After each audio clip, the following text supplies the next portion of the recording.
ချစ်သူထားခဲ့တဲ့လက်စားခြင်းများလဲတရားထဲလာမေတော့ငါတယောက်ချေပါလူဆိုတာဟာရုပ်ဝတ္ထုမဟုတ်ပါ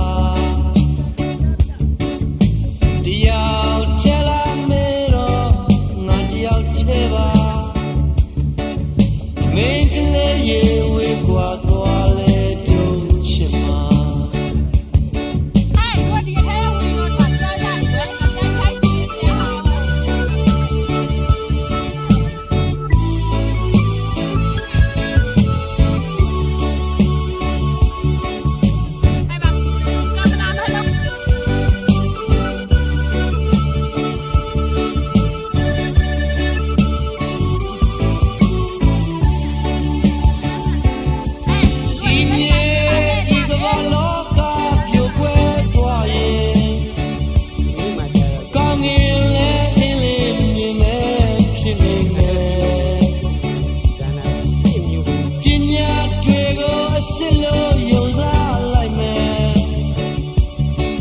ချစ်သူထားခဲ့တဲ့လက်စားခြင်းများလဲ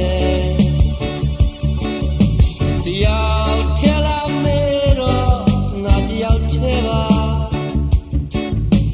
ကျင်နာသူရေမင်းအဝေးသွားတဲ့အခါ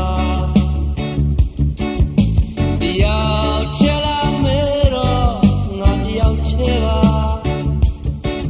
မင်းအကြောင်းကိုတွေ့